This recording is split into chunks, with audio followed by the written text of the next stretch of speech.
We're talking about the president and first lady testing positive for COVID-19 and what that means this close to an election, and what Senator Mike Lee's positive diagnosis could mean for the vote to advance Judge Amy Coney Barrett as the Supreme Court nominee. First question, if the president is sick, can the election be delayed? Yes, but Congress would have to make that decision, and they don't have much time. Article 2 of the Constitution says Congress determines the time of the vote. The law currently sets Election Day as the first Tuesday following the first Monday of November. So Congress would have to pass a new law to change that, requiring approval by both the House and Senate. However, the 20th Amendment says that the new Congress and president must be in place by January. Next question. What happens with the election if a candidate drops out of the race this late? Well, according to the bylaws of both the Democratic National Committee and Republican National Committee, the leadership of both parties would decide who replaces the candidates. That's only happened once in 1972 when VP candidate Thomas Eagleton resigned from the Democratic ticket after the DNC.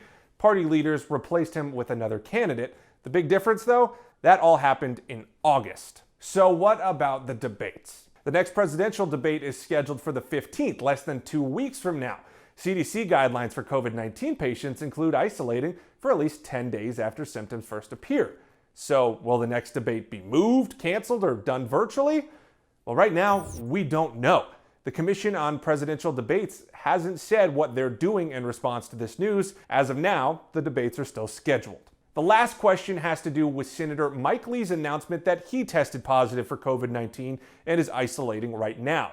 Senator Lee sits on the Senate Judiciary Committee, which is scheduled to start nomination hearings for Judge Amy Coney Barrett to serve as a Supreme Court justice starting October 12th. Main question, can Senator Lee vote remotely if he's still isolated?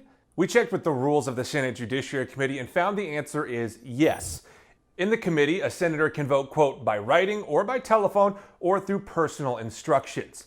However, if the vote moved past the committee while Lee was still isolating, he would have to return in person to vote on a Senate floor vote because voting by proxy is not allowed outside committees. Now, so far, both Mike Lee and Judiciary Committee Chair Senator Lindsey Graham both say Lee is planning to isolate now, but will return in person to vote on the nomination process. Folks, if you have other claims or questions for us to look into, send us an email. With your Verify, I'm Jason Puckett.